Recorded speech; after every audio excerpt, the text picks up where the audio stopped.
पर सीज़न 1 के 12वें एपिसोड में हमने देखा कैसे यूसुफ भाग के जाता है कि गाँव वालों को मैं बचा के ही रहूँगा आखिर। और नामी बोलती है मेरे खजाने को हाथ लगा दिया तो तुम बड़ी परेशानी में फँस जाओगे। और जोरो को देखते हैं कि वो तेल के वहीं पे अटक जाता है। और देखते हैं कैसे यूसुफ के सर पे वो हथौड़े से वार करता है। और यूसुफ बोलता है कि मैं तुम्हें नहीं जाने दूंगा। और वो बोलता है कि अगर तुम यहाँ से चले गए तो गाँव वालों को बड़ी दिक्कत का सामना करना पड़ेगा।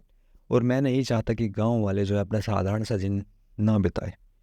और फिर वहाँ पे बैठ के सोच रहा होता है क्लैडोर की आज फिर वो लेट हो गए। उनको नहीं पता है कि अगर प्लान फेल हुआ तो उनके साथ क्या होगा। मैं उन सबको मौत के घाट उतार दूंगा। ये उन्हें ज़िंदगी भर याद रहेगा। और अनियन देखता है कैसे क्लाडोर जो है सुबह सुबह इतनी निकला होता है, उसको शक हो जाता है उस पर।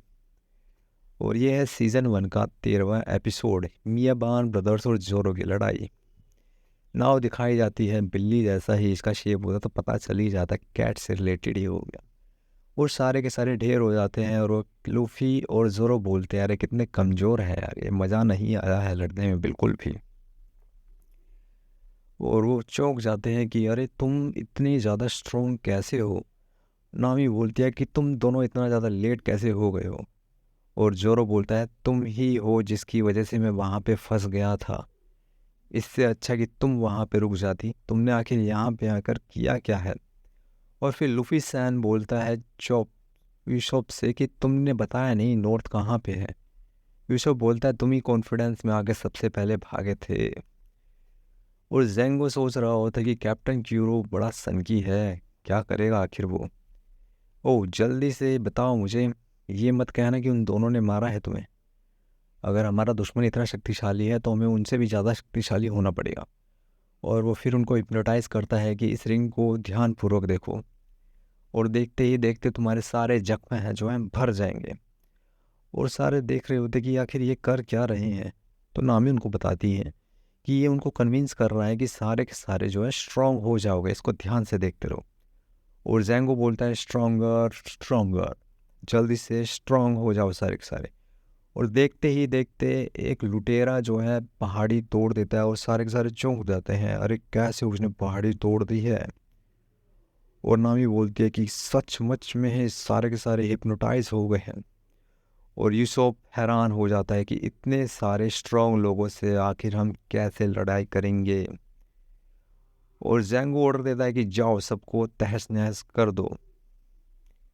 लूफी बोलता है तुम पीछे हट जाओ, मैं इनका सामना खुद अकेले कर लूँगा। जोरो बोलता है लूफी तुम भी हिप्नोटाइज हो गए हो क्या।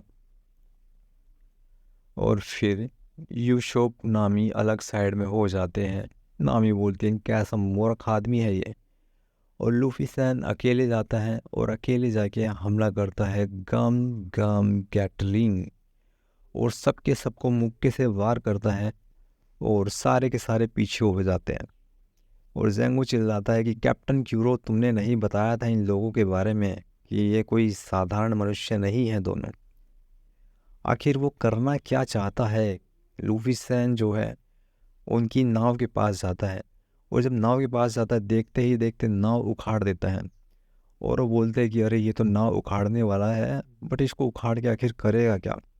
फिर जेंगो के समझ में आता है कि ये तो तोड़ के हमारे ऊपर डालने वाला है। और वो फट से उसको हिप्नोटाइज करता है कि 1 2 जेंगो और तुम गिर जाओ। और वो गिर जाता है वहाँ उसी के नीचे। और देखते ही देखते फिर दिखाया जाता है क्लाडो और बटलर के बारे में बात कर रहे होते हैं यूसुफ पायरेट्स। वो कहते हैं कि कैसे वो सुबह सुबह गया था अपने चेहरे को लेके। हमें जो है यूसुफ पायरेट्स बन के यहाँ से जाना होगा, मिलना होगा मिस काया से। ये सोने का बिल्कुल भी समय नहीं है, हमें आखिर कुछ तो करना ही होगा।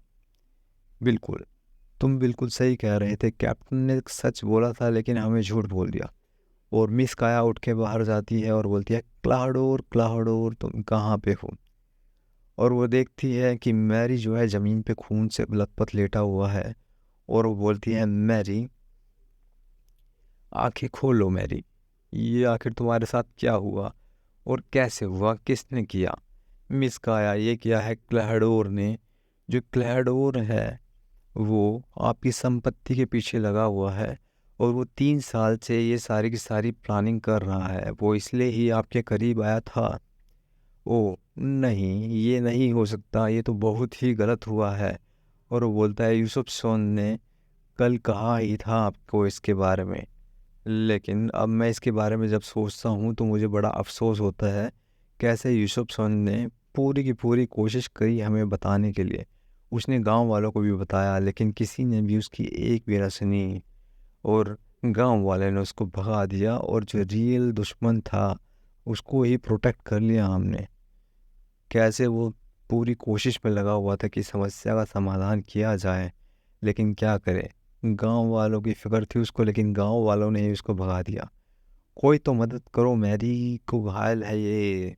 और वो बोलता है कि कोई भी नहीं आएगा क्योंकि सारा का सारा स्टाफ जो है कल छुट्टी पे जा चुका है ऑलरेडी। अभी फ़िलहाल इंसिडेंट नहीं हुआ है मिस काया। आप क्या कर सकते हैं इसके बारे में, आपको ये सोचना चाहिए ध्यानपूर्वक बैठ के। राइट, अगर क्लाडोर का मकसद जो है ये बंगला, ये संपत्ति है तो उसको दे दो। क्यों? क्योंकि आपकी जान से ज़्यादा कीमती नहीं है ये। वापस आ जाएगा, बट आप कैसे आ पाओगे? और फिर वो बोलता है कि आप ही हो कि जो क्लाडोर को रोक सकते हो, कुछ तो आपको करना होगा। मुझे पता है कि इस सिचुएशन से मैं भाग नहीं सकती हूँ, बट क्या किया जाए आखिर? तुम ही बताओ इसके बारे में। मैं बात करूँगी क्लाडोर से, आखिर क्या होगा देखते हैं बात करके। और वो तीनों जो है मिस काया के घर के वहाँ पे पहुँचते हैं यूसुफ पायरेट्स, और वो देखते ही देखते ऊपर चढ़ते हैं लेकिन स्लिप होके नीचे गिर जाते हैं। और जब नीचे गिर जाते हैं वो बोलते हैं कि अरे तुम्हें चिंता नहीं है क्या काया सैन की, तुम्हें ऊपर चढ़ना चाहिए जल्दी से। अरे वो देखो वो सामने मिस काया आ रही है, लेकिन उनके चेहरे पे काफ़ी टेंशन दिखाई दे रही है। किस बात की परेशानी है आखिर उनको?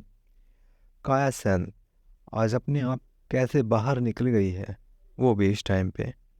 कैसे आखिर? कुछ तो गड़बड़ हुई है, कुछ तो गड़बड़ हुई है। कैसे गिर गए हैं सारे के सारे? ये कैसे हुआ है आखिर?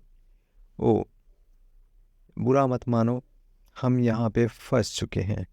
अरे तुम अपनी इंजरीज के बारे में चिंता करो, ऐसा कुछ भी नहीं है।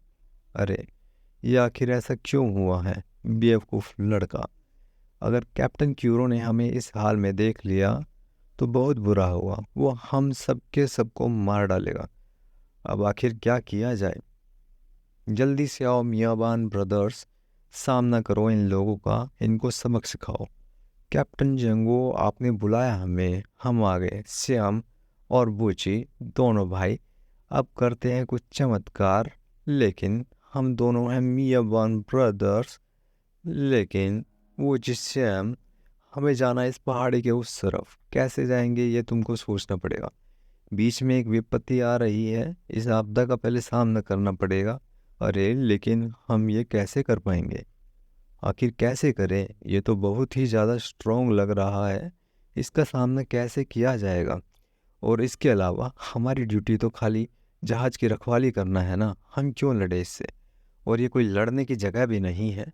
और वो देखते ही देखते बिल्कुल इमोशनल हो जाते हैं, वो चौंक जाते हैं। अरे ये कैसे ट्रम्प कार्ड हो सकते हैं? सियाम जल्दी से जाओ, अब ड्रामा अपना बंद करो। और वो बोलता है कि ठीक है मैं जाता हूँ, रोते हुए वैसे बोलता है। और उसके बाद नामी बोलती है कि वो आंखों में आंसू है उसकी, लेकिन वो करने वाला क्या है आखिर? फिर वो आता है कि आखिर क्यों उसको लड़ाई करने के लिए मजबूर किया जा रहा है, आखिर क्यों? और वो फिर बोलता है कि मैं तुम्हारे पंजों से मार दूंगा। और बोलता है कि आखिर मैं क्या करूं? जोरो टेंशन में आ जाता है कि इमोशनल पर्सन आ रहा सामने से, मैं इसका क्या करूं आखिर? वो फटाक से आता है और उसको मारता है। अरे तुमने मुझे अंडर एस्टिमेट कर लिया। नहीं, देखो मेरे पास तुम्हारी दोनों तलवार है। बाकी मुझे अच्छा लगा कि तुमने मेरे अटैक को रोक दिया, लेकिन तुम कैसे श्याम को जो है अंडर एस्टिमेट कर सकते हो? मैं तो बिल्कुल भी नहीं कर सकता। कुछ गायब है। अरे देखो तुम्हारी दोनों तलवारें मेरे पास है। राइट, तलवारें नहीं होनी चाहिए थी ना तुम्हारे पास। अब ये तलवारें जो है साइड में फेंक दो और चलो लड़ाई करते हैं अब। वापस सही है। बट तुम्हारे पास ऑलरेडी एक तलवार तो है ना, ये खाली बीच में आ रही थी। एक काम करते हैं, इनको साइड में फेंक देते हैं। ओ अब बिल्कुल हल्का फील हो रहा है, चलो अब लड़ाई करते हैं। और वो फिर दोबारा बोलता है कि बुच्ची पकड़ो इसको, चलो इस पे हमला करते हैं। और फिर बोलता है कैटास्ट्रोफे। फटाक से दोनों आ जाते हैं और दोनों मिलके ही उस पर अटैक करते हैं। ओ, कैसे हाथ से निकल गया वो। क्या किया जाए आखिर, इसको पकड़ के कैसे मारा जाए। अरे श्याम, तुम उसको पकड़ो ना, ढंग से पकड़ो आखिर उसको, कैसे जाएगा।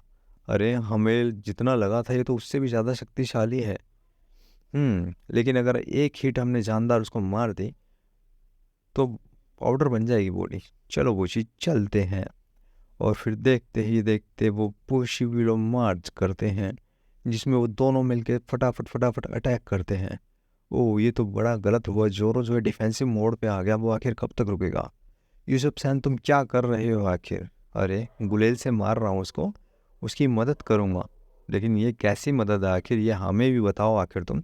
क्या तुम निशाना सही से साध लोगे उसके ऊपर। ऐसा ना हो कि तुम किसी और को मार दे। अरे जोरो को क्यों मार दिया आखिर तुमने, जोरो अपनी साइड का बंदा है, क्यों मारा उसको। अरे मैंने नहीं मारा, मुझे लगता है कि वो जानबूझ के उसने खुद चोट खाई है। ये सब बेवकूफ़ आदमी, तुमने ये क्या किया। और वो दोनों के दोनों फिर से तैयारी करते हैं लड़ाई करने के लिए कि क्यों छोड़ेंगे उसको। अरे हम हैं जिनकी जान बची है अभी। और जान कैसे बची है, स्लिंग शॉट से मारा तुमने उनको। अरे क्या हिट भी हुए हैं वो दोनों वहाँ से खात्मा करके हमारे ही पीछे आने वाले हैं। लेकिन अभी उसके लिए कोई भी समय नहीं है। मैं जाता हूँ और जोरो को उसकी दूसरी तलवार देता हूँ। जोरो सोचता है अगर मुझे दूसरी तलवार मिल जाए तो इनकी खैर नहीं। यूसुफ बोलता है कि मैं उनकी तलवारें लेके आता हूँ। नामी बोलती है चुप रहो, आगे मत जाओ, खड़ा तो तुमसे हुआ नहीं जाएगा, तलवार के खाक दोगे तुम जोरो को। नामी ध्यान रखो। और नामी पे हमला कर देता है जेंगो। जेंगो हमला करके उसको गिरा देता है। और वैसे ही उसको तस्वीर दिखती है कैप्टन क्यूरो की। कैप्टन क्यूरो के आते ही सारे हक्के बक्के हो जाते हैं, आखिर ये क्या हुआ। अरे मैं एक्सप्लेन करता हूँ कि आखिर ये कैसे हुआ है। सारे के सारे एकदम शांत हो जाते हैं, एकदम डरते हैं, काँप रहे होते हैं। कैप्टन क्यूरो बोलता है कि हाँ, अब दिखाई दे रहा है कि कोई प्लान जो है काम नहीं कर रहा था। सारे बोलते हैं कैप्टन क्यूरो, कैप्टन क्यूरो, हमें सुन लो एक बारी। यूसुफ सोचता है कि अब इससे बुरा आखिर क्या ही होने वाला है। और फिर कैप्टन क्यूरो एकदम गुस्से में आ जाता है और वो गुस्से में बड़ी ज़ोर से चिल्लाता है। वो बोलता है ये सब क्या है आखिर, तुम क्या कर रहे थे, हमला नहीं हुआ अभी तक।